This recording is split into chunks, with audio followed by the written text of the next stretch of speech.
Ms. Janet Ang.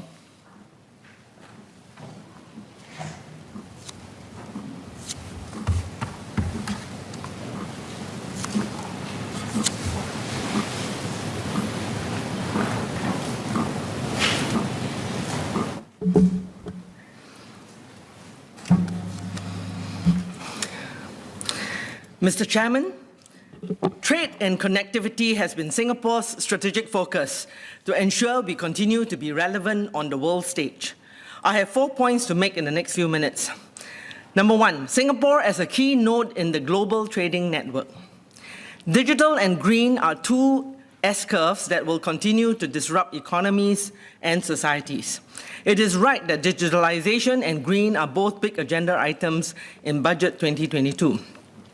Singapore is charting the way forward with these new engines of growth, and MTI has taken the lead to frame and design the world's first Digital Economic Agreement, DEA, and gotten us off to a fast start, with DEAs signed with Chile, New Zealand, Australia, South Korea, and most recently, UK.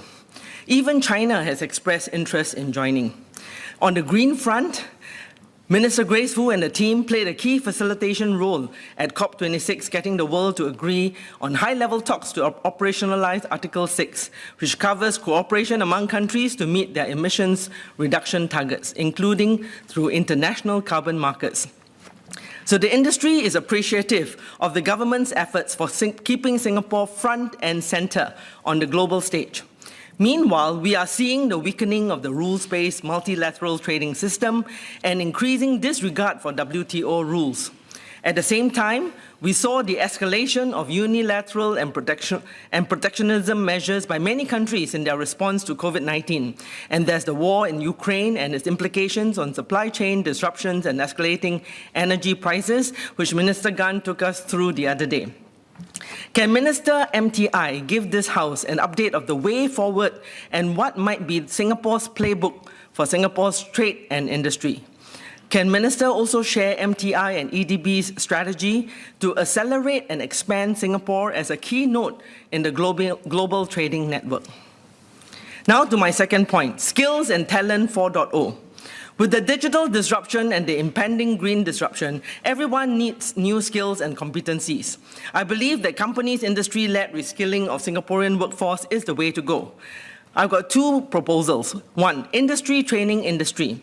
Much has been talked about Industry 4.0 in advanced manufacturing. Bosch Rexroth, an industry leader, decided to locate their regional training center for Industry 4.0 in Singapore.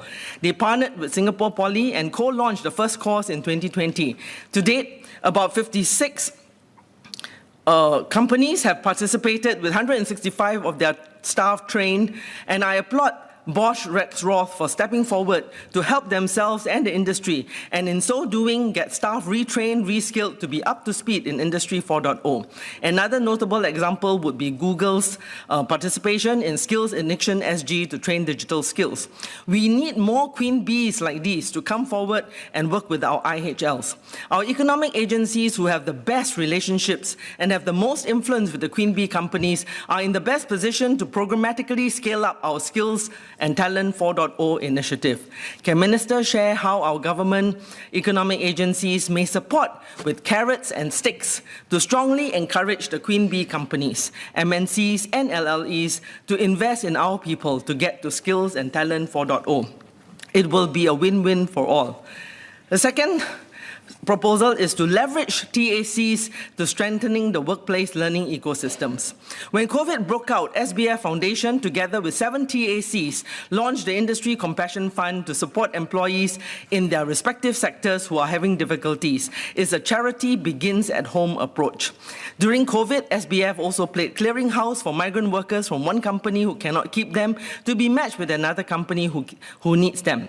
Mr. Chairman, strengthening the workplace learning ecosystems to address the issue of skills mismatch is part of the great manpower challenge for our businesses in Singapore. Considering that TACs are aligned by industry and they should understand best the disruptions taking place in their industry and the skills their industry needs to stay relevant. Hence, TACs can be a platform to be leveraged for strengthening workplace learning ecosystems. There has been strong support by the government over the years to build capacity at the TACs via the LEAD program. It is timely to give the TACs a booster shot to enable them to support their members with job development, job redesign, skills matching, and broadening their understanding in sustainability and digitalization and the new trends. TACs can also partner IHLs, NTUC, E2I, and even Queen Bee companies to programmatically strengthen the workplace learning system, uplift the skills industry by industry. It would take a village to uplift an industry. Grow our networks is my third point. In my budget debate speech, I put forward the fact that SMEs need capital and credit, talent and network. In this speech, I will speak on access to networks. Global Connect at SBF, set up by SBF in November of 2019 in partnership with Enterprise Singapore to support Singapore SMEs to learn about overseas markets, land in those markets with business opportunities, and localize their businesses for sustainable presence. This has been positively received by enterprising SMEs who recognize the need to go beyond Singapore. According to colleagues at SBF, to date, more than 3,000 companies are part of this network, and 80 companies have successfully landed in overseas markets with signed distributorships or reseller contracts. These companies leverage the network to take their aspiration for internationalization one step forward. And should these companies plan to go deeper and wider, they can apply for market readiness assistance grants from the government. This approach, no doubt, is one company at a time. But as the Chinese saying goes, 千里之行，始于足下. 1,000 miles begin with a single step. So imagine my excitement to hear how Global Connect at SPF and the Singapore Food Manufacturers Association, SFMA, helped a few Singapore food brands to land in Vietnam together. If we can wrap up. Okay. So the last point is play the ecosystem game. What will be our competitive advantage and differentiator? Imagine green and sustainable Singapore branded value chains where our Singapore SME, LLE, TLCs, MNCs, and even government like PSA, Changi Airport work together to innovate and transform our value chains for competitive advantage and deliver unique value. This would require research capability, IP assets, deep industry skills, broad cross-industry expertise, and financial capital to create platforms for our company to work together as a winning ecosystem. Thank you.